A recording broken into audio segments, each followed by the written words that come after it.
Hello friends, welcome back to the next video. दोस्तों, आज के इस वीडियो में हम लोग Bihar board class 12 100 marks English का जो प्रोज सेक्शन है उसका ऑथर यानी कि राइटर्स के नाम को हम लोग ट्रिक के माध्यम से याद करेंगे। तो इस तरह से आपका जो 5 नंबर होगा ये बिल्कुल आपके हाथ में आ जाएगा। तो चलिए दोस्तों शुरू करते हैं।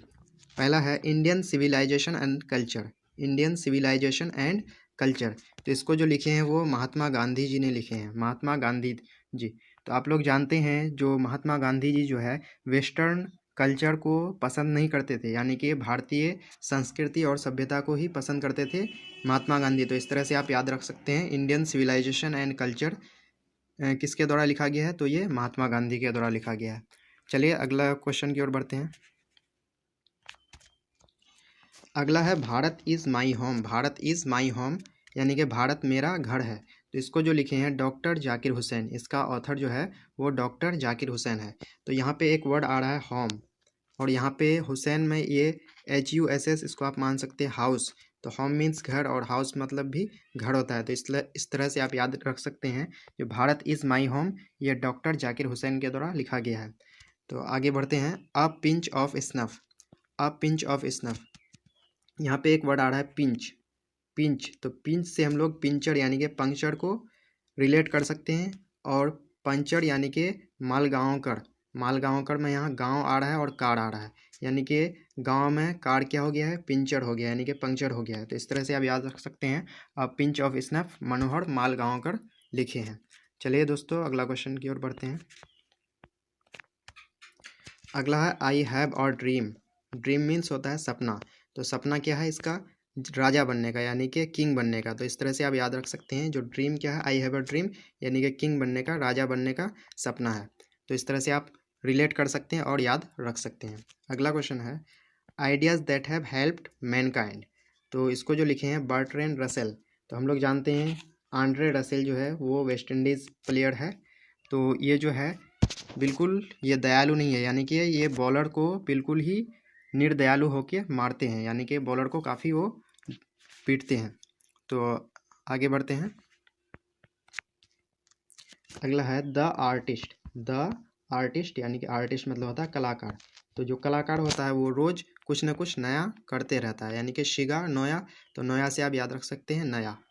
तो कलाकार जो है वो रोज़ कुछ ना कुछ नया करते रहता है।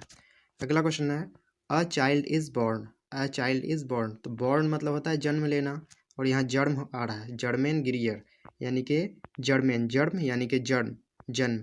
तो यहाँ बॉर्न और जन्म ये दोनों आप रिलेट करके याद रख सकते हैं। अ चाइल्ड इज़ बॉर्न जो है लिखा गया है जर्मेन गिरियर के द्वारा।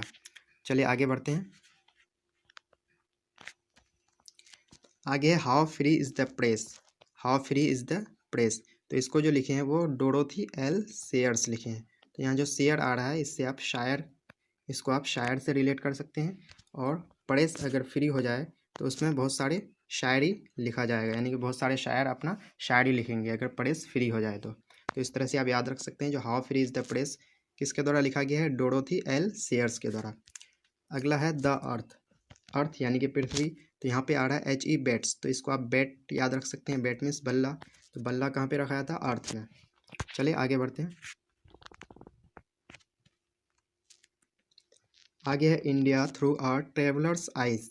India through a travellers eyes, तो इंडिया हम लोग जानते हैं जो पहले जो है इंडिया काफ़ी धनी हुआ करता था, यानी कि इसको सोने की चिड़िया कहा जाता था। तो हम लोग यहाँ सोने की चिड़िया से हम लोग मोती की चिड़िया बोलेंगे, यानी कि पर्ल। पर्ल मीन्स होता है मोती। तो यानी कि इंडिया को पहले सोने की चिड़िया की जगह हम लोग किसकी चिड़िया बोलेंगे, मोती की चिड़िया। तो इस तरह से आप याद रख सकते हैं India through a travellers eyes के जो लेखक हैं, राइटर हैं, वो पर्ल एस बक हैं।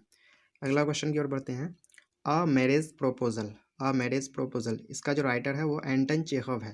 तो ध्यान रखेंगे मैरिज, मैरिज में शादी, और शादी में क्या होता है, काफ़ी रुपये पैसे की ज़रूरत होती है, यानी कि चेक की ज़रूरत होती है।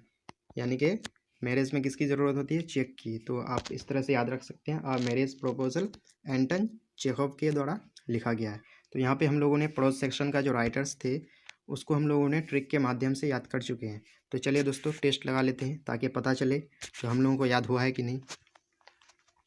तो टेस्ट लगाते हैं। पहला है a pinch of snuff has had written by.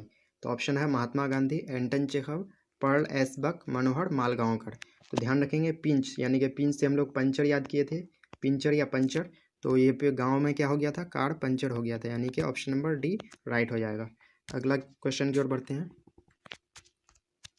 अगला क्वेश्चन है I have a dream has composed by. I have a dream ये किसके द्वारा रचा गया है, तो इसका जो हम लोग क्या याद किए थे, ड्रीम यानी कि सपना है, क्या बनने का सपना है, राजा बनने का, यानी कि किंग। तो इसका राइट आंसर हो जाएगा ऑप्शन नंबर बी। चलिए दोस्तों अगला क्वेश्चन की ओर बढ़ते हैं।